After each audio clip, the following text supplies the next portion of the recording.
Are Lemforder and TRW still good parts brands?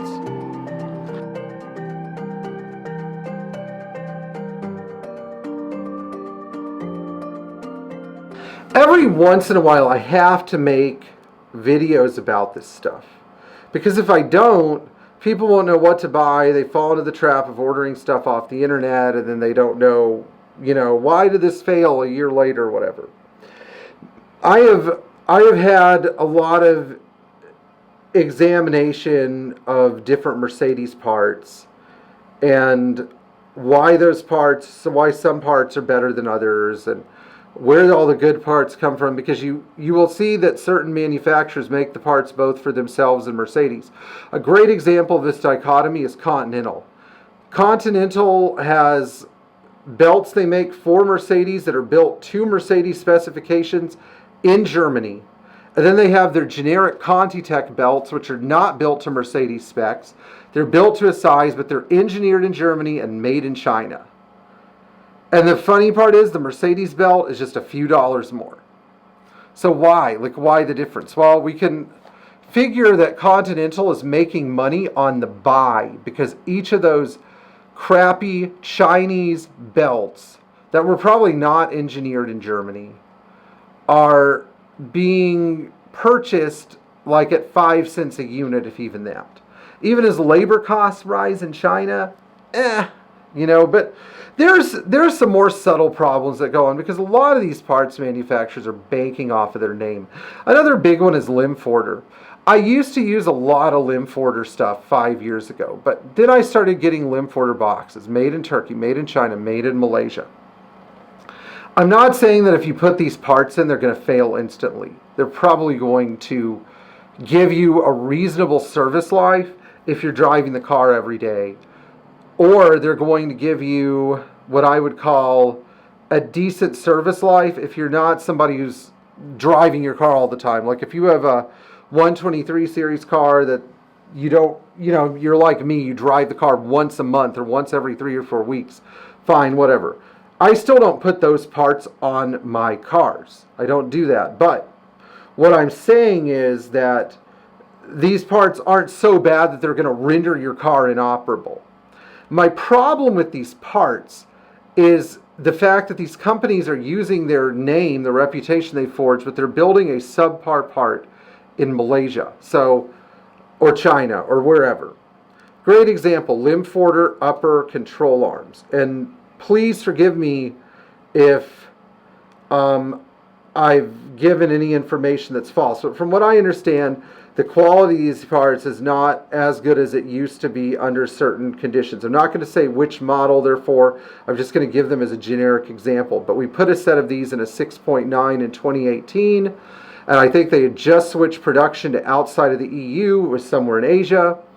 And 5 or 6 years later, they started squeaking.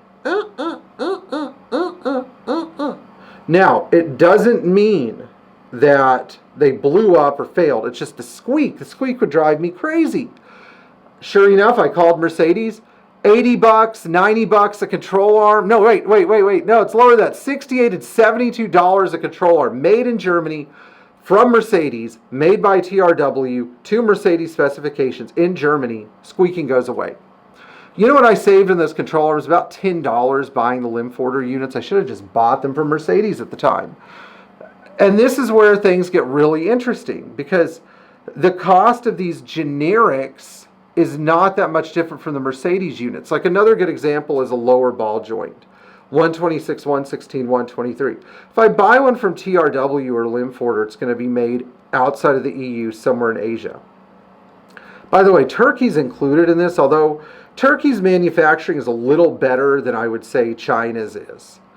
Turkey has a history of making some very good Mercedes heavy trucks. So, I can't fault them too much. But what we've seen is that there are problems with the boots on these control arms failing after 2 or 3 years.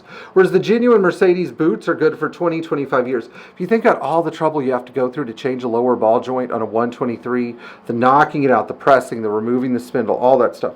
Stuff I used to do in my sleep when I was 20, now I have to really stretch and exercise and eat the right meal before I start knocking the ball joint out and putting 200 foot-pounds on the ball joint press to press the ball joint in.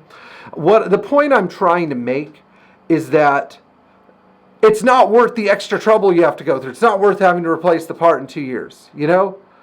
And if you have a really nice car, it doesn't do the car justice if you're trying to replace the control arm, you know, after you've been in there already, where you could have just subbed a Mercedes part in. I'm just saying it doesn't make sense, you know, especially if you're like me, you're running a shop, you want to do great work. You don't want your customers calling you saying the new part you put in 2 years ago is squeaking or has play in it.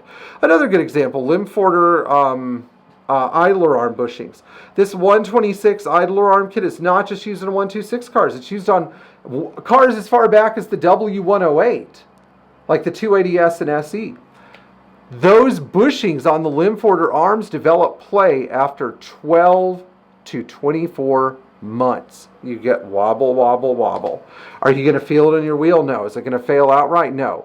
But what you are going to feel is maybe it's just not as tight as when we first did it. Or you have to go and tighten them up to get a little knocking sound to go away. It's stuff like that that drives me crazy. So support Mercedes in the sense that you buy parts from them. I mean, do I agree with their electric vehicle program? No, neither do the stockholders. But I do want them to keep making parts. So I buy 80% of my parts content now is genuine Mercedes. If that sounds expensive, imagine how hard it is to do warranty repairs when a car is in another state. You know, that's all. All right, so if you found this video informative and useful, please like, share, and subscribe. Tap the bell for notifications. And we'll see you in the next video. And hey, if you have a friend who loves classic Mercedes, refer them to our channel. Because, you know, everybody needs to learn this stuff. Like, this is information that I feel is very useful for you guys who actually want to keep these cars and don't want to drive an EQS or a Hyundai Ioniq or whatever, okay? We'll see you in the next video.